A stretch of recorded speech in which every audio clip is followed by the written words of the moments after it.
work. Correct. His primary job is to deal with the state and the feds. My primary job... Get the feds off our back so we can potate this water. Cool. So finally we get to do the interview with Tyler, and he gets to tell us more about his job and what he does. So yeah, Tyler, like, just introduce yourself and talk a little bit about what you do every day. Sure. So my name is Tyler Helms, and I am a water plant operator for the town of Woodfin, North Carolina, which is a township in Asheville. I am technically a county employee. And also too, thinking about it too, we'll talk about this a little bit more, but you know, we talked about your sea level certification, things like that when we were talking, but I think it's good for people to know too, like how they skill up once they get into your role too, which is also awesome. Sure. So to be a water plant operator officially in North Carolina, specifically drinking water, which is what I am considered, not wastewater necessarily, you have to get what are called surface certifications. And the last time we talked about it, I may have been at a C. Yeah. But there are 3 levels in North Carolina: C, B, and A. And here in February, I actually got my A surface certification. So that's I have, right. Yes, so I have the final certification. It's not the same in every state. Some states have 1, 2, 3, 4. We just happen to have letters. And there's a period of time, right, between when you're allowed to take them, or is it when the state has the ability to pay for them? So it is time-based. Okay, so you have like a time where you have to wait and get experience before you take the next one. Right. It's a year has to pass by in order for you to take your next level of surface water certification. It is a whole year? Yes. Wow, it's a year for each one. Correct. Damn. For each one. So I started in 2023, and I just now finished collecting my surface water certifications here in 2026. Yeah, wow. So having to wait a year in between. And so, like, I guess the motivation to it too, because you have to have your A levels to be the backup at the site, right? Like, to be the primary backup. As far as the state is concerned, to be an ORC, or operator in real charge, who's essentially the head man at a water plant, right? You have to have an equivalent required certification at your water plant or above. Like, not all water plants treat water the same way. Obviously, that's fairly common sense. And so, depending on what occurs at your water plant will determine how high your certifications have to be. Not everybody has to be A, but at my water plant, you do have to be A or above. Well, there is no really above. But is that something where, like, having more water sources, like different water sources, maybe contributes to you needing to have the different certifications? Or is it just what specifically about your plant makes it so that you need all 3 versus someone else maybe who doesn't need more than 2? So we are responsible for many different kinds of chemicals and chemical processes in the water plant. Some treat with simple bleach, right? I mean, they're well water that can just pull right out of the ground, hit it with a little bit of bleach, and it's pumped. I mean, it's very, very easy. We have to do a little bit more. For example, we treat with gaseous chlorine, which is an incredibly hazardous material to work with. So that kind of gets into, like, because we talked a little about, the job itself, but, like, I know you have a few different operations at your job. Sometimes you're in the lab, and sometimes you're doing, like, collection work and sampling work. So, like, maybe you can go over those 2 different roles and what they entail and what you guys typically do. Absolutely. So my primary objective, I have 3 of them as a water plant operator. I need to make potable water, which is safe for consumption. I need it to have virtually no dangerous life forms existing in it. Right. This is significant because for healthy individuals like you and I, waterborne illness can make us just a little uneasy or maybe a little sick to our stomach. Yeah. But for the very young or the very old, it can be potentially life-threatening. Wow. So, absolutely, E. coli can kill you. Well, yeah, E. coli is something. But I didn't really think about how different it would, the ranges of the severity of looking at people who are adolescent and then geriatric people versus, I guess folks that are in their healthier years of their life or healthier conditions in their life. You're going to be a lot more durable. Yeah. You can put up with a lot more. I think on paper it says that. Secondly, so potability is primary, right? I need to make sure that the water that I'm producing isn't hurting anyone. Secondly, I need to make sure that it's palatable. Yeah. Palatable being that when people drink the water, they want to keep drinking the water. They aren't disgusted by it. And that's taste, smell, and in some cases even texture. I was going to say, like, I know hardness is the wrong term, but like the texture of the water, like whether it's sometimes when you overfeed certain chemicals or mix it improperly, it can become almost viscous. It can become almost slimy, and that also has to do with materials, organic materials that come in from your surface water. For example, I pull from a reservoir, and that reservoir, if not treated properly, can develop types of algae, and that algae can not only be carcinogenic in some cases, but can cause the quality of the water to become slimy and stinky. And did that change after Helene at all? Like, I know that there were some different like water, some issues people reported for things like that. But did that change at all for you guys in your site with the reservoir you have? Our issue was not with algae though. You had like a sludge, right? Or what did you guys have that you guys were splunking out of there? Whatever it was, I can't remember what it was. So the town of Woodfin, in 2025, I believe it was in June or August, suffered from a manganese intrusion. Oh, okay. Manganese is a naturally occurring metal that, after Helene scoured the mountainside that we pull from for our reservoir, it pulled a tremendous amount of manganese into our reservoir, which then produced no dangerous byproducts. It didn't hurt anyone, but it caused the water in Woodfin temporarily to turn brown. Oh, okay. And so that required additional chemical adjustment in the form of it's a dark purple substance called potassium permanganate. Okay. Is what we used, which is it allows the manganese to come what's called out of solution. It pulls it out of solution. Materials that are in solution are essentially invisible, insoluble. You can't get them out of the water. Right. But when you pull them out of solution, they become clumped such that they can be adsorbed onto carbon, coal, or pulled out in the filtration process. So it's sort of like heterogenizes the solution.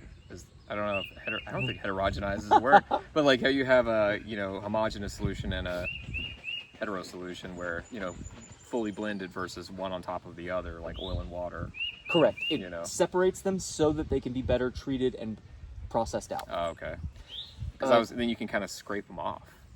Or I don't know, what's your process for that? Like, is there like a filter you have to run it through at that point to just siphon hard solids from the liquids once you extract them? So at the Woodfin water plant, we have what is essentially a direct filtration process. Direct filtration means that we do not have what are called sedimentation tanks or basins, because the water that comes in is consistently very clean in its natural state. So my process is the water flows from the mountain stream and collects in a man-made reservoir, which is held in place by a large earthen dam. And then that water is piped in to my water plant where I work. The raw water is then hit with a small amount of gaseous chlorine, which is turned into a water solution, a small amount of caustic soda for pH balance, because water is better treated for turbidity when at particular pH levels, and a coagulant, which is for us called alum, ALUM. Okay. That goes through what's called a flash mixer, which kind of takes that raw water and all those chemicals I just mentioned and kind of spins them together, so to speak. And that water is then pushed up through what are called clarifiers. Ours are beads, clarifier beads, which pulls a large percentage, 60-70% of the turbidity out onto those beads. And then that water, having come up through the clarifiers, then has time, a couple hours, to settle down through gravity, through what's called a multi-layer, multimedia filter. Okay. Our filter There's is different density filters. correct. The roughest is on top, and then the densest, the smallest is on the bottom. Ours is anthracite coal, kind of pea gravel, and then at the base of our filter is what's called garnet sand. Is it like, I mean, are all those materials relatively easy to come by around here, or do you guys like have to purchase the filters out from, some international or national supplier? Maybe it's kind of a specific question, but I've never been told of any issues getting those materials. oh, okay. Yeah. Yeah, I was gonna say I'm sure a lot of those things can be found relatively local, but I was thinking about garnet sand. I was like, I don't know about garnet sand. Filter media lasts for very long periods of time, most of the time, due to the cleaning processes that are inherent in the machines. Oh, okay. It's not like the filter just exists and then you wait until the filter is destroyed, so to speak, and then you get a new filter. The media can be renewed through several processes. Flushing is what's used to clean out those beads that I was telling you about that are in the clarifiers, where you push water up through the beads to free up all of the turbidity all of the materials that's on the beads that's coated in them, which then gets rinsed to waste into our lagoon.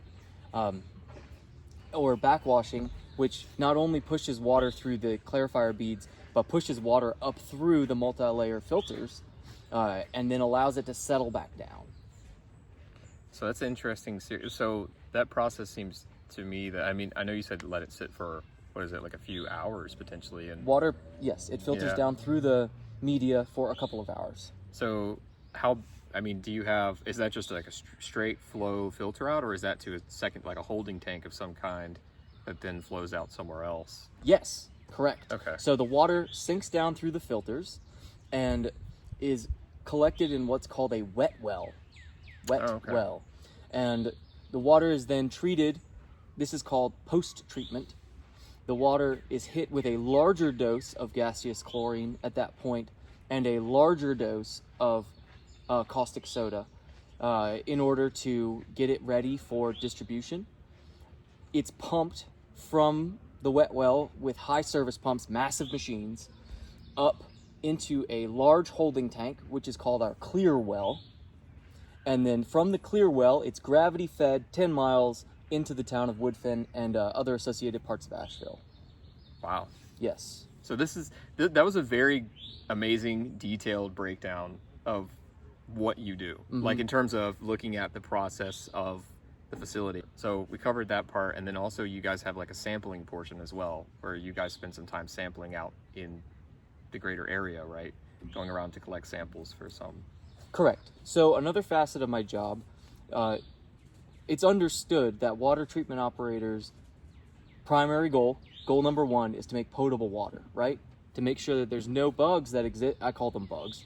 There's no bugs that exist in the water that you're drinking to make you sick or ill, or to make your family sick or ill. So we treat the water, but we can't just say it's treated, right? We can't just tell the public, yeah, we did the job, and then not have any kind of evidence to support it.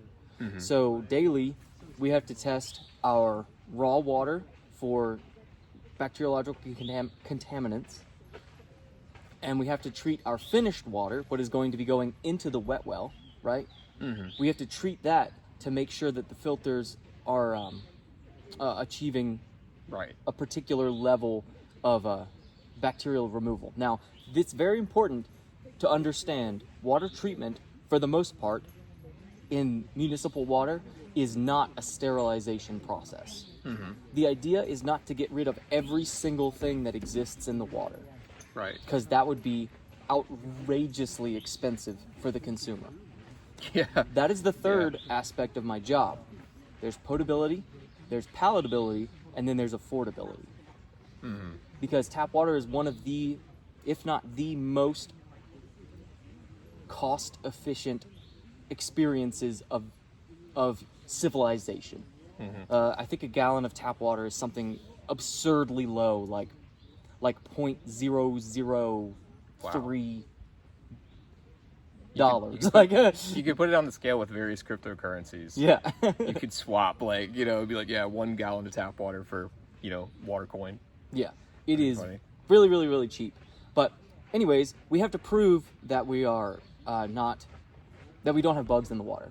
Yeah. And so there's a process by which you collect your tap samples throughout the distribution system, or in my lab, into what are called 120 milliliter vessels that have thiosulfate in them. And the thiosulfate removes the chlorine that exists in your water out in the system, such that it can't interfere with the biological testing. And then we have what are called col-alert packs, which is essentially the perfect food for these organisms that we're trying to get rid of, which are called the coliform group bacteria primarily. Included within coliform is E. coli. Okay. So this powder is dumped into these samples and is shaken and left for 24 hours at 35 degrees Celsius, which is roughly human body temperature, right? Because these organisms grow within the human body. And their E. coli, for example, is distributed through fecal contamination of water or source materials around water. And over 24 hours, this sample, if it contains none of this biologically dangerous material, will stay clear, or essentially clear. It's kind of, the powder gives it a very faint kind of opaqueness, almost a yellow, but not quite. Yeah. If it is positive for coliform bacteria, it will turn a yellow or orange color. Then, furthermore, the kind we use, if it is then positive for E. coli specifically, it will fluoresce. It'll turn a bright blue. Turn brighter, yeah. A bright blue. Like So it's like a red alert kind of symbol to Yes. And all of this has to be submitted to the state, North Carolina Department of Environmental Quality and other associated people to prove that we're doing the job that we're saying that we're doing. Like if someone was interested in doing this or in a similar role, you know, what kind of education would they need to have as a background? Okay, so that is actually some good news for people considering this as a profession. You do not need a particular certification to start at a water treatment plant. Okay. It helps and it will get you hired faster, but you can come in straight out of high school. It's Wow. not, yeah. You are not going to be able to operate independently within your water plant without at least a sea surface certification. And that's a fair bit of basically math, right? As the sea surface certs are just chemistry and math.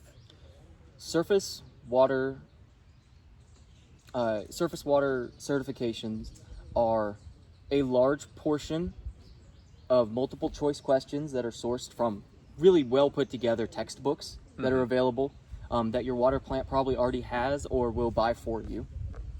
And yes, a smaller portion of math. It is a Relative math. correct. Like for example, you have a water tank, right?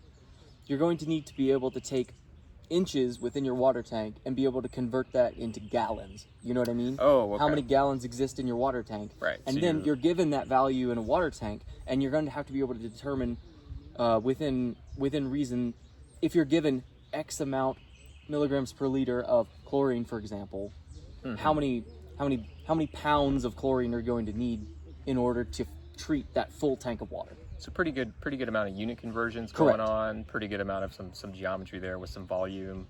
Yes. Some skills like that. And like, what is the most interesting part of your job, if you haven't already mentioned it? You know, that really kind of makes you, like, draws you to it as you do it. You know, that's like the part that you hate the least, I guess. There's very little to hate about water treatment. Yeah. It is for the most part not an unpleasant job at all. I would say that this is speaking for myself, of course. My favorite part of the job is that it is often myself by myself. I like to work alone. That's just who I am.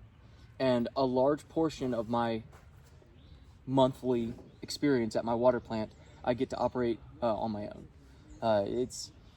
The machines are largely controlled by computer programs, right?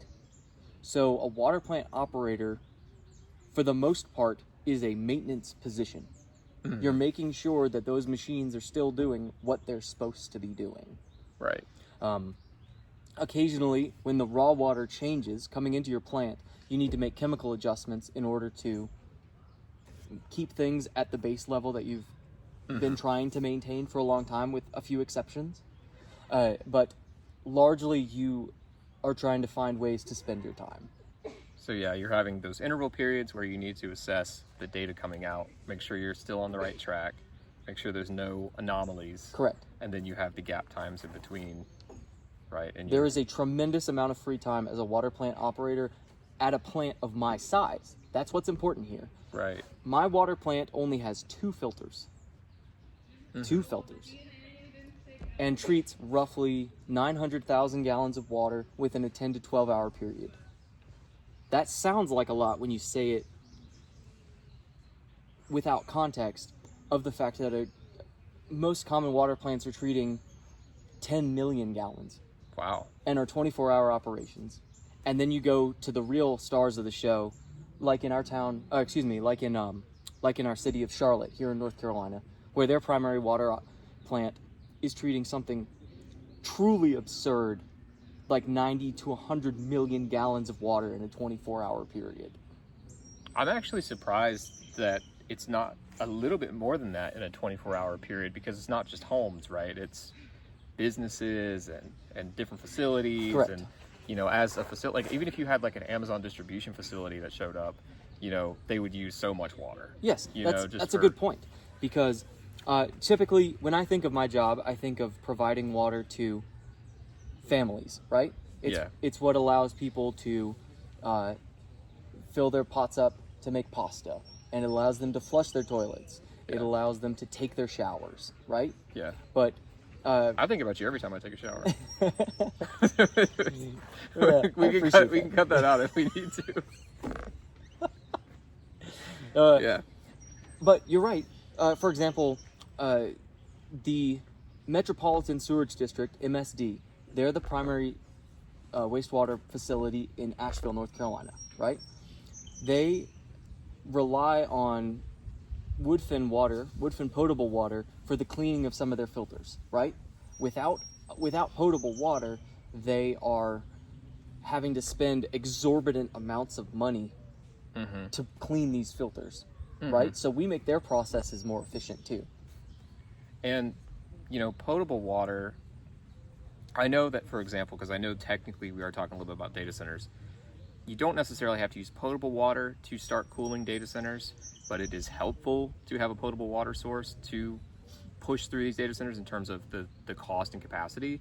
One of the things that I have heard about, speculated, is that some of these data centers will build small water processing plants to handle this process on site. Similar problem with energy. Correct. And so I'm thinking about, and I'm just trying to get your thoughts on this, you know, the feasibility of creating a potable water site on prem, because like you talked about how many gallons you guys run through in a 24-hour period, right?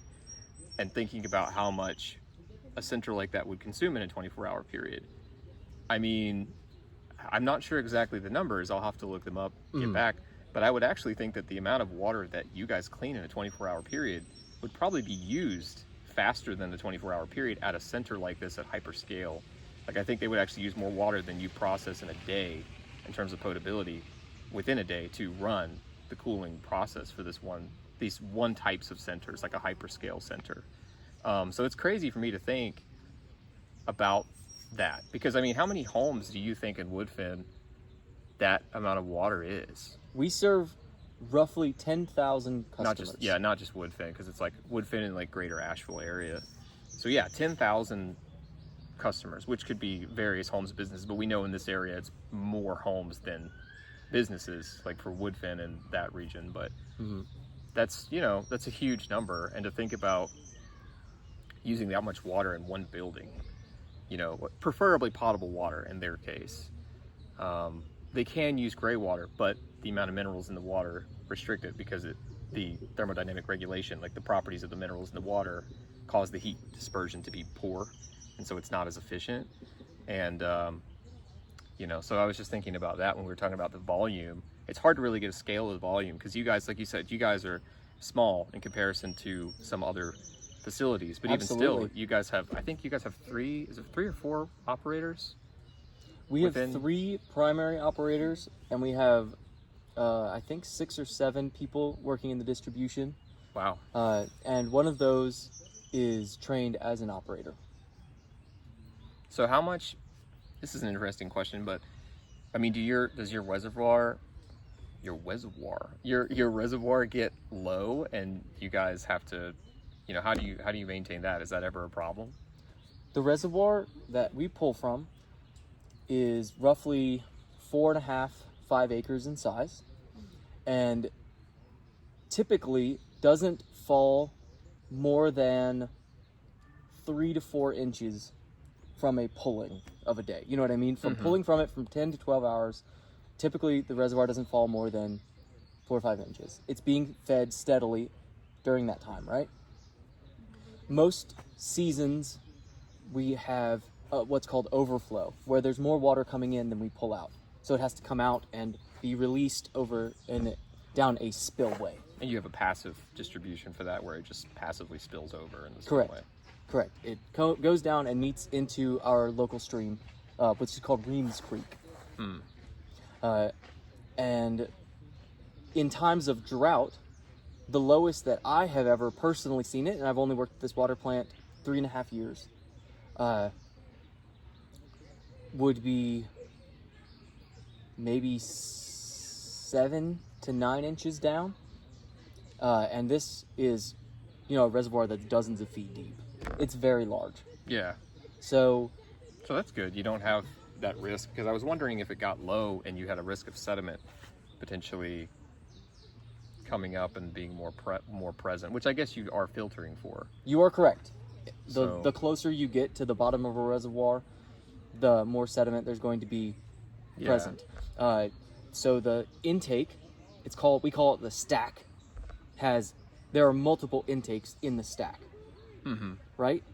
Typically we pull from the cleanest middle section of the reservoir, right? But it's possible, if the water drops far enough, to pull from a lower intake closer to the sediment. Right. Because I've seen with people who, I don't know if you ever saw this, I made a video on this, but like well water, where you see like AOC in Congress, she's holding up these 2 jars of water and she's talking about data centers and stuff like that. I was like, well, that is well water, where the water table has dropped so low that sediment is being picked up inside of the well, in the well pump when it's being pumped out. And I know that, you know, sure, you guys have, just like how you have an in-house filter for your well, you guys have these various layers of sediment filters that are helping you with that process that you can kind of clean. But I was just thinking about it because I've seen this viral clip, and I think people immediately associate that color with data centers, and they think, oh, this is because there are chemicals in the water. But that's not the case. It's because there's sediment in the water, because the water table has dropped so low that you get this color from the clay or the minerals that you pick up. At least that's my impression of it, which I would assume would be the case for like a well, for example, unless you have something like a large amount of iron oxide or something like that, I would think, in your well that's causing it to show up like that in the filter. Color in your water does not directly tie to the source. I'm a surface operator, right? I'm not well certified, but it's not like there's any kind of contention between the two.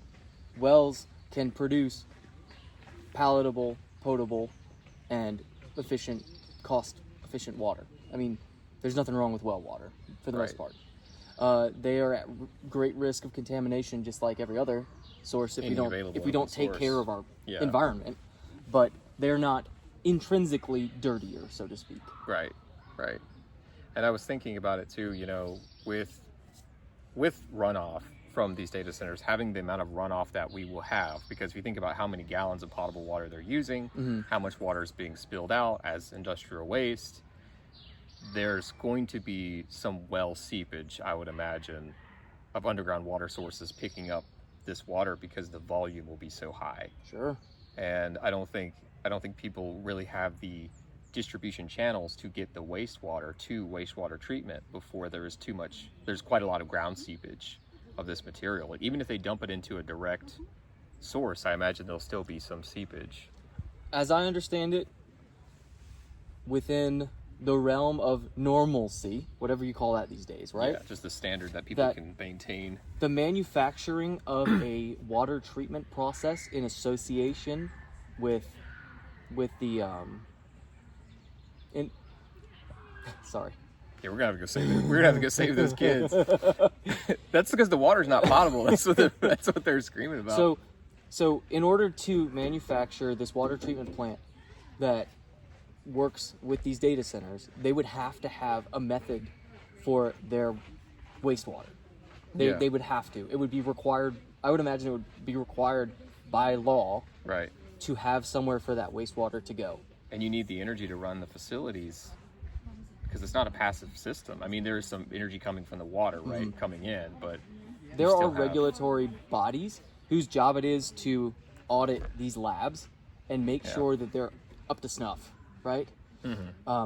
And there's going to be tests taken to determine whether or not there's seepage occurring in those areas. But, you know, that's good. Who knows how well those authorities are funded. Right. And depending on administrations in power, they'll receive more or less funding. Yeah, there could be. Yeah, it could be like, oh, this isn't a super important issue, and then once it's really bad, they're like, oh, it's a really important issue, and it's too late. Or it's not that it's too late, but it's like it's had a severe impact at that point. Right. For example, one of the other certifications that I've collected in these last 3 years is what's called a physical chemical certification, and it's what's needed to legally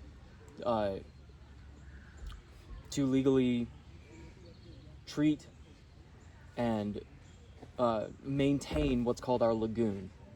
The lagoon is where our wastewater at the water treatment plant goes, collects, and then is eventually dispersed to meet with Reams Creek. We have a monthly battery of tests that we have to submit to local environmental testing labs that are then reported to NCDEQ, the Department of Environmental Quality, in order to reach these levels of cleanliness and safety to discharge into our stream. Specifically our stream, because Reams Creek is designated as a trout stream, which holds higher levels of requirements. So even the lagoon has to be up to snuff. Correct. Can't just be wastewater. It's got to be wastewater with certain limitations. Right. Yeah, it's wastewater that's been treated such. For example, we treat with gaseous chlorine, right? The discharge water that enters the trout stream has to be 17 parts per billion or less. Milligrams. Per billion? Yeah. So it's very, very specific, and it's not just chlorine that we have to test for. Our wastewater is tested for a immense amount of materials, metals, inorganics. It's a very, very intensive process to get it all treated throughout the year. So when you guys go through the lagoon and you are going through these treatment processes to make sure the water can even be redistributed that's non-potable, I mean, what's the process for that like when you have to do the treatment? Or do you redirect it somewhere? So what helps is our source water is a pristine mountain stream, right? Yeah. That is not all in this water. Amazingly ideal condition for us to get an introduction into this topic, because it's very deep, as we are already 36 minutes in of like, and we're just, I was going to say touching the surface, and that's so good. But yeah, so sorry, go ahead. What were you talking about? We were talking about doing the lagoon, and it's like, what do you have to do at that point to treat it? Right. So for the most part, our treatment process is very simple. We add what are what are called dechlorination. We use tablets, but not everybody uses tablets. Some people use liquid form to remove the chlorine residual from this water, right? Yeah. Because of our source water, we don't have to deal with industrial solvents or anything like that, right? We don't have any industry. We don't have any Right, your source residential water is- experience. We are pulling from a very large preserve, a nature preserve, essentially, Yeah. right? And so the only kind of introduction that could occur would be from rainfall, which isn't necessarily significant. You know what I mean? Right. And has not showed up in our testing. Yeah. So we really only have to treat for chlorine. And then the lagoon has to have time to settle such that the turbidity, because we're pulling all of this dirt out of the water so that way when we release it, it's within the legal bounds to the public. That It has to separate. correct. It becomes a sludge and settles to the bottom of that lagoon, which is then pumped out at a later date. So the water discharged comes, like with our reservoir, from the clean middle. Is that the trash job of the water plant is pump the lagoon? Hey, it's as respectable a job as anything. We don't have to do the pumping ourselves. We hire a Okay. company for it. So do you guys have some kind of, I guess like government, city contractor or something that comes in and they just go get that sludge out of there, boy? Yeah, And they sludge just- removal is they a full sludge it job. out. Yeah. Yeah. It's like a septic. We are removal. incredibly thankful for our sludge pumpers. Sludge boys. Yeah, they are absolutely necessary for our operations. If I did that job, I'd just call myself that. I wouldn't use the official title. I'd be like, I'm a sludge guy, Yeah, sludging it. I hear it pays pretty good. But because it probably sucks. You said you guys are in a pristine environment compared to other folks doing this process. Yeah, take for example the lovely operators working in our coastal towns like Wilmington. Oh God. So much respect for them. They're pulling from places like the Black Tar River. I was gonna say that's some sludge in, sludge out game down there in Wilmington, North Carolina. I am so thankful for the work that they do because it is not the process that I go through. Right. Like they have to deal with a lot more contamination and industry than I'll ever have to working on with my mountain stream. So They're like the Wilmington, you're killing special it. forces You're killing it. of water operations. yeah, they're great. Let's see. I think we're pretty much almost done. I'm trying to think. Is there anything else? We talked about education. We talked about getting into it. Well, we didn't say specifically. How did you get into it? Because I know you went back to school. Yes, that's true. So before I was a water operator, I was a land surveyor. And I was working with a wonderful company here in Asheville who specialized in conservation easements. Mm-hmm. And conservation easements typically are taking large tracts of farmland, creek, and putting it into protection. A Essentially. government parcel, and then you get a tax credit, I believe, right, for the conservation. Mm-hmm. They get paid for it. And so I was dealing with streams, but I was creating these maps, right? Not having an impact on the water itself. And so I wanted to have a more direct connection with the environment. And so went back to school, got a degree in environmental science, which is not necessary to be a water operator, by the way. Very important. It's good to know. Yeah. It's good to know. It have helps those in your interview pathways. process, but it's not necessary in the work. Yeah. And then was considering different ways that I could be directly involved in the health of streams, and water operations was one of those avenues. That was an amazing series of explanations. I think people are going to be able to palate that pretty easy because I didn't realize that was a pun. That was not an intentional pun because it's just, I feel like this came off really well, and we have this is kind of an isolated facility where we can kind of talk about this outside of some of the other problems of water treatment. But hopefully this gives people an insight into, just a small insight into water treatment and the process and some of the limitations and some of the great work that's being done by the folks in these facilities.